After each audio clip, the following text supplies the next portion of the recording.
মাশাআল্লাহ মাশাআল্লাহ। আসসালামু আলাইকুম, আমি জেসমিন আপনাদের সামনে হাজির হয়ে গেলাম দই বড়া রেসিপি নিয়ে। ডালটাকে আমি সুন্দর করে ধুয়ে 2-3 বার রাত্রে ভিজিয়ে রেখেছিলাম।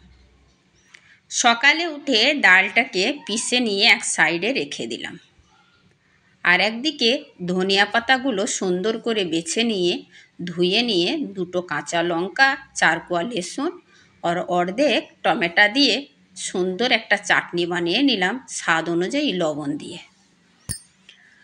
এখন কড়াইয়ের মধ্যে তেলটা বসিয়ে দিয়েছি। 1 ঘন্টা আগে ইমলিটা ধুয়ে গরম পানির মধ্যে ভিজিয়ে রেখেছি। 1 চামচা কড়াইয়ে তেল দিয়ে রিফাইন্ড ইমলির পানিটা ঢেলে দিলাম। আর একদিকে 3টে শুকনো লঙ্কা, 2 চামচা জিরে, 4 চামচা গোটা ধনিয়া একটু টেলে নিয়ে একটা মুখরোচক মশলা রেডি করে নিলাম।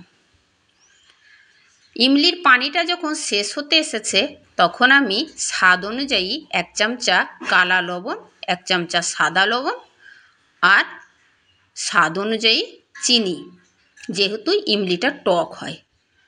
ইমলির চিনির পরিমাণটা আর লবণের পরিমাণটা ব্যালেন্স করে দেবেন যেন খেতে সুস্বাদু হয়। আর লাস্টে 4 চামচা ওই মুখরোচক মশলা ঢেলে দেবেন। ইনশাল্লাহ খেতে খুব টেস্ট হবে। এখন ধনিয়া চাটনি, ইমলি চাটনি, মুখরোচক মশলা রেডি। আর একদিকে আমি এখন দইটা ফেটে নেব। দইয়ের মধ্যে সাদা লবণ দিয়েছি 1 চামচা, কালা লবণ দিয়েছি 2 চামচা আর স্বাদ অনুযায়ী দিয়েছি চিনি। যদি মনে করেন একটু মিষ্টি খাবো, চিনির পরিমাণটা বেশি দেবেন। আর যদি মনে করেন দই বড়া আমি একটু টক খাবো, তাহলে চিনির পরিমাণটা কম দেবেন। এখন দইটা এমনভাবে আমি সুন্দর করে ফেটে নেব যে ওর মধ্যে ক্রিমি ভাব চলে আসবে। দইটা একদিকে রেডি। এখন কড়াইটা বসিয়ে দিলাম। আর কড়াইয়ের মধ্যে দিয়ে দিচ্ছি আধা কিলো মতো সর্ষের তেল। যেহেতু আপনারা এখানে রিফাইন্ড তেল ব্যবহার করতে পারেন, কেননা আমি যে ভাইয়ের জন্যে বানাচ্ছি সে ভাইজান রিফাইন্ড তেল খায় না, তো ওনার জন্যে সর্ষের তেল ব্যবহার করছি।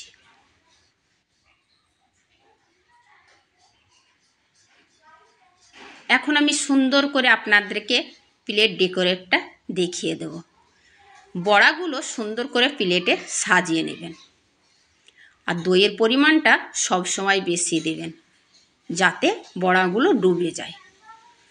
তার উপর দিয়ে দিবেন ইমলি চাটনি, তার উপর দিয়ে দিবেন ধনিয়া চাটনি, লাস্টে দিয়ে দিবেন একটু বেশি পরিমাণে মুখরোচক মশলা, তার উপরে হালকা পরিমাণে দিবেন নামকিন। ইনশাল্লাহ আমার ভিডিওটি আপনাদের ভালো লাগবে আশা করি। আজকের মতো এখান থেকে টাটা, আল্লাহ হাফেজ।